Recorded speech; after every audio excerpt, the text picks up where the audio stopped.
I like it. It's cool though. All right, so the book is Holy Nomad: The Rugged Road to Joy, and we're talking to Matt Litton here on Duck Badger Radio. I want to ask more about what you were just saying.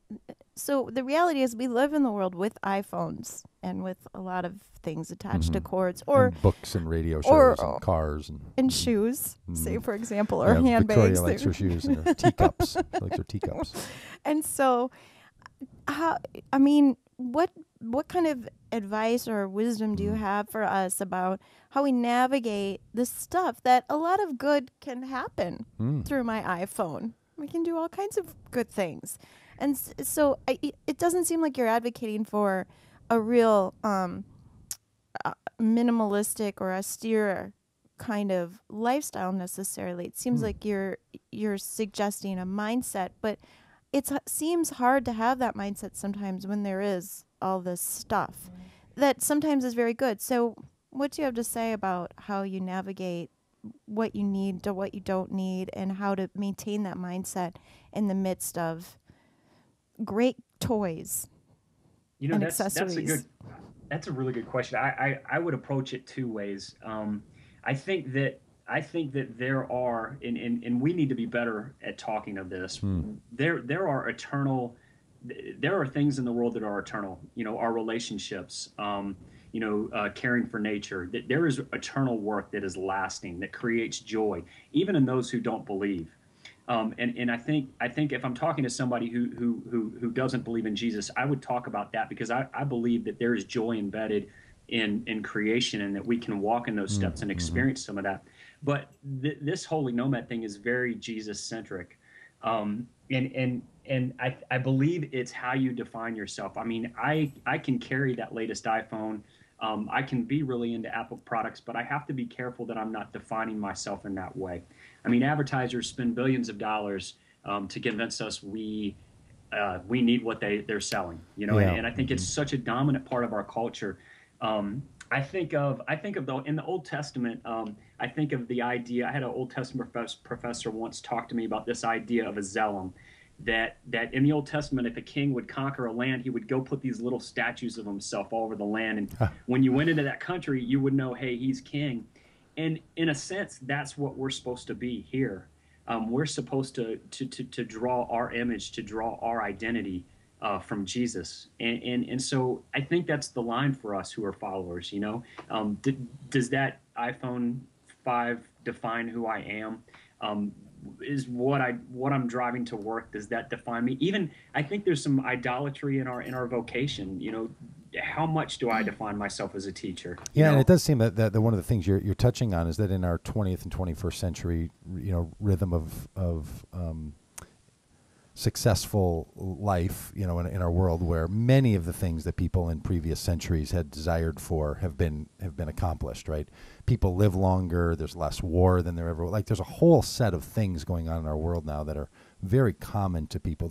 The level of luxury that human beings across the world, especially though in the developed world, live in, is really quite extraordinary, right? We live better than kings of previous times. And I think you're raising this really interesting point of, well, if human beings are these tribal peoples, that if people sort of orient themselves. Matt, are you still with us? I think I lost Matt. That's all right. Victor, I'm going to call him back.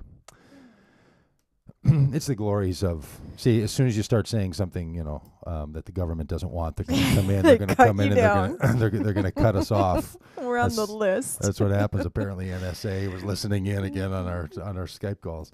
Stop our consumerism. Yeah, but one of the things I wanted to ask Matt is that we live in this world where I think we are evolutionarily tribal beings, and you're marked by your tribe. You're marked by your family. You're marked by your colors. The person whom you're trying to reach is currently unavailable. Please leave a message after. He's unavailable. Just can't get enough of those English. Yeah.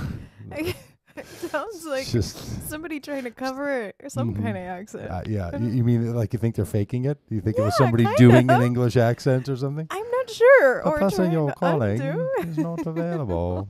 Hey, Doug. Hey, Matt. Sorry about that. Sorry. Okay. I think the NSA was listening in on it, and they didn't want us to have this conversation any longer. The government Oh, is no. the government is stopping us. I don't know where you were going, but I was just thinking about it as, you know, one of the things that I worked through in the book.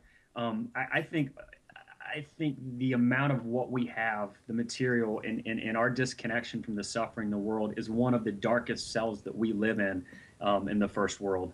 And I think that robs us of joy. Huh. You know, and that's something that I work through in the book. That you know, getting out there and meeting the needs of your neighbors. It's eternal. There's fulfillment in that, and there's joy in that. But you were talking about everything we have, and I think when we look across the world and we see these folks in need, and they almost become dehumanized. Because we see them so often on television. And I think indifference is just a dark, dark cell. And I talk about that in the book, the cells that we consistently put ourselves into and how to take that step out. And I came across some really neat people that kind of gave me really good real world examples of how we live this way and how we can do this. I was fortunate to see that as well. Mm-hmm.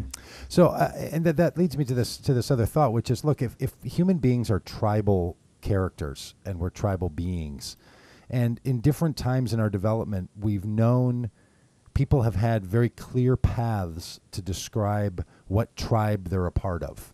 Their family unit, the kind of work they do if they're hunters or gatherers, the colors that they would wear. But we live in this complex world now, a global society with kind of luxuries about us. So people aren't fighting for survival. And we're having to ask a different set of questions about who am I and what makes me me. You know, we all probably know people of previous generations where you were marked by the work that you did, or you were marked by the family farm, or you were marked by your family and the people that you were from. But now we live in a world where you don't live near the people you were born to. We do jobs that are going to change. We're going to maybe go to different schools. We're going to learn a lot of things. And it creates a real vacuum in the human experience, doesn't it, for how does a human being understand oneself and get to know oneself. And so the promises of advertisement is, well, you can be an Apple guy, or you can be a Chevy guy, or you can be I don't know what else, a Levi's person. The neo-tribes. It helps you mark your tribal territory and who you can talk to and how you can traffic in that. And I think you're calling for us to say, hey, look, those tribal groupings, that's just going to trap us. And I think Jesus was doing the same thing. I think Jesus was saying to the people of his day, look, you're caught up in these religious, cultural, tribal wars that separate Jew from Gentile and separate women from men and separate the legal experts from the Pharisees. And like, that's going to kill you. You're going to have a new kind of humanity with a better kind of spirituality. And it feels like that you're wanting to push in some of those same directions to say we're really talking about some core understandings that people have of who they are and how they operate in the world. Yeah, I kind of want to define myself as a friend of Bono right now. Yeah, feel free. But you know, hey, one of the big personal struggles for me in working through this book, because there was a lot of introspection that went on. Was understanding that we really do need each other. And that's a big section of this book. If we are to live nomadically, we belong to each other. We need each other. And you know, we should define ourselves by the truth that God came to save the world. He came to save the whole world. And if you really look at the story of the biblical narrative is that we are all brothers and sisters. And man, I'm going to tell you, sometimes the people in our faith tradition don't feel like brothers and sisters to me, you know, and the truth is, my attitudes toward them are wrong sometimes, and I think we get hung up. We start to define ourselves by our politics. In fact, I think that's one of the worst ways we define our faith. And we lose these connections of folks that are farther down the trail from us that could help us. We lose the connection with people that are behind us that we could help out, that we could lift up, because maybe they don't believe the same things we do. Maybe they don't baptize like we do. Maybe they don't vote like we do. And it was the growing process for me was realizing how desperately I need community, and how committed I do need to be to that community. So, yeah, and it seems like there's kind of a little trap we find ourselves in. One is trying to drop all of our tribal identifications, right? The things that, and by tribal I mean the things that give us meaning in our world, that separate us from the other people who aren't into those things. And try to find those places of commonality and connection and sameness, right? And say, look, we're all children of one God. We all live under the same sun. We all love our children. Like those kinds of commonalities, I think, are very helpful. But on the other hand, what if we're so tribal? What if it's baked into us so deeply, there's no way we're not going to be tribal? So we also have to have an additional ethic, which is when someone is different, we need to value that as meaningful and significant and good, and not as dangerous and outsider and scary. And it seems like that in a nomadic spirit that you're calling for, that's something that's really necessary. If you're going to go with God wherever the wind blows, then you're going to end up in some places where you can't gloss over the differences and try to make it all the same. Rather, you have to say, your difference is essential to me because you have something that I don't have. When we look at Jesus as this great nomadic character, and we pay attention to the tribal, to the elements of tribal culture that he completely violated. Right. That he would speak to women as human beings in public. You know what I mean? That he didn't know.